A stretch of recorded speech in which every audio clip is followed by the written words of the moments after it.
Hello, everyone, and welcome to this episode of Ignition Time. My name is Dr. Nitin Chona, and welcome to our channel. This channel, the Ignition Time channel, is about the country, the economy, as well as our money. Let's take a look at a new episode of the DC Comedy Hour. Let's take a look at Senator Lindsey Graham, the Republican from South Carolina, who is actually combating what the Democrats want, which is money for pre-kindergarten, money for community college. And this is what Senator Lindsey Graham said. Again, he's a Republican from South Carolina. Should kindergarten be a federal right? Should college be a federal right? No. Let's roll the tape and hear from Senator Lindsey Graham from South Carolina. Let's watch. Should kindergarten be a federal right? Should college be a federal right? No. I want to help people, but the federal government is on a march here to take over everything. And I think people are saying, whoa, time out. And folks, speaking of interesting Republicans, Senator Marco Rubio, the Republican from Florida, said that the dividing line in politics was not left versus right, it's crazy versus normal. Folks, this is pretty interesting because, again, politics is about timing, opportunity, tribalism, and perception. Let's take a look at what Marco Rubio, the senator from Florida, the Republican, is talking about with the one and only Sean Hannity from Fox News. Let's roll the tape and watch. That's the dividing line in politics today. The dividing line isn't even left or right anymore. It's crazy versus normal. It's these people that run our school systems and so forth, and parents who during the pandemic for the first time got to see what their kids were learning because they were learning from home, and they're like, you're learning what? They're teaching you what? And then when they spoke up, now they're domestic terrorists. Yep, that was said. Let me know what you think. Now let's shift gears to the Democrats. House Speaker Nancy Pelosi, the Democrat from California, actually laughed when a reporter asked if a vote on infrastructure was possible without a vote on the reconciliation bill. She simply replied, no.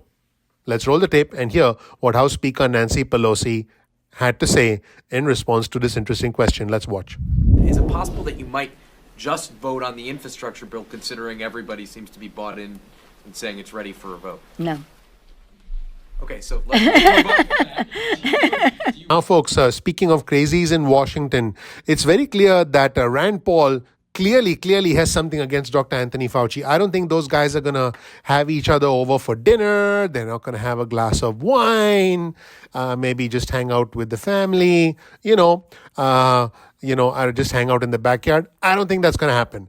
In fact, Rand Paul really went after Dr. Anthony Fauci, and I think it's very clear that Dr. Fauci is pretty fed up. He said, I quote, "You have said that I am unwilling to take any responsibility for the current pandemic. I have no responsibility for the current pandemic." And this is the response from Dr. Anthony Fauci to the one and only crazy Senator Rand Paul, the Republican from Kentucky, who demands that Dr. Fauci should resign. I guess, folks, we all need a scapegoat. I get that. But I don't see why poor old Dr. Anthony Fauci has to be a scapegoat.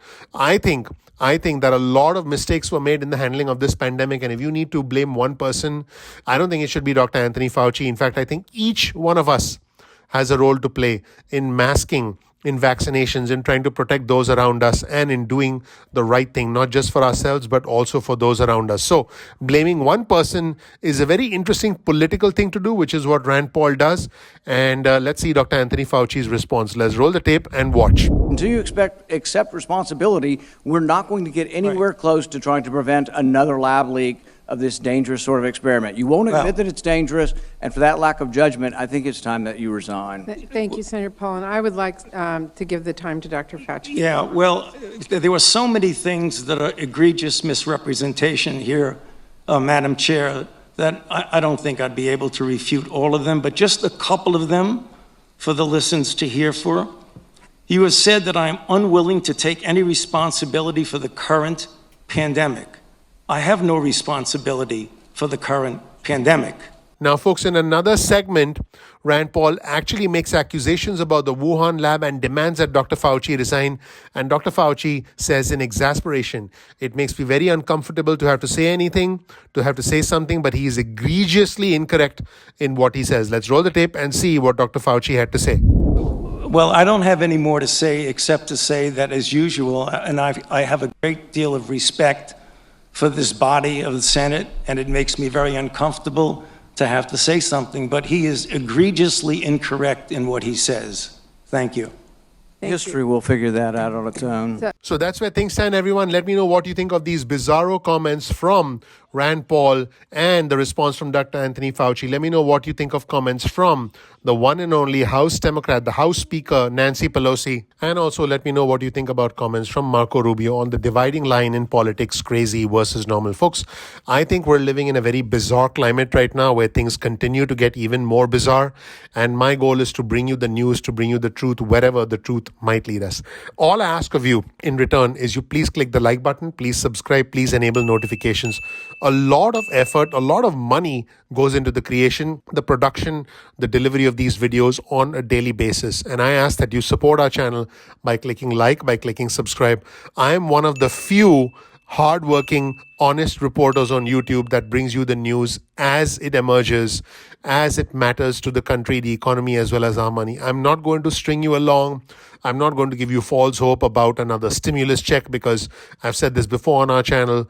Another stimulus check is not coming and extended unemployment benefits are not coming. But I think we need to be educated citizens, and I am not going to mislead you with a liberal agenda or a conservative agenda. I'm simply going to tell you what the truth is, and I'm going to present you with both sides of the equation. Prince, you're smart enough to know what's right from wrong.